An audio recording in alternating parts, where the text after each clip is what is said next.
When they convince an 89-year-old woman to go and get a vaccination, and she goes out there and gets it, and they somebody points to me and said, "You got blood on your hands if you don't, do this and do that." I'll tell you, you've got blood on your hands. The doctor who didn't check my mum, the doctor or the people who convinced my mother at 89 to get a vaccination, 4 days of splitting migraines followed by 2 strokes and a heart attack.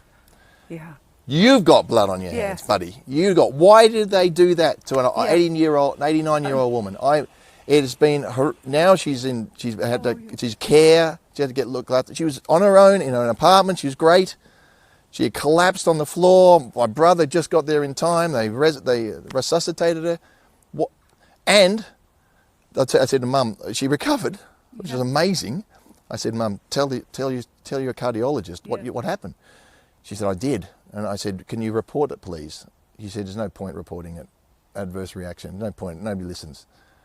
I was like, Mum, tell him, I didn't want to stress her. She did 2 strokes and a heart attack. I was like, she basically said, no.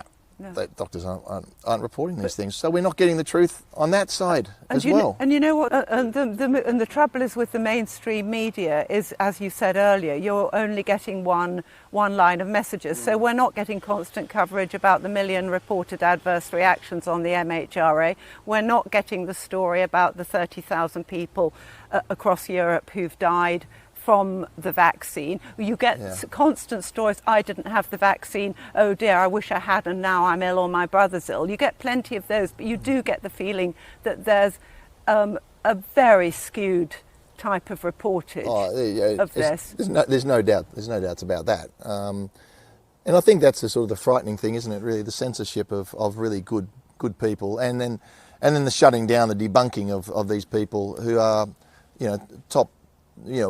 top scientists and independent scientists, so I mean, I suppose you go back and say, what is the reasoning behind all this? Is it just money?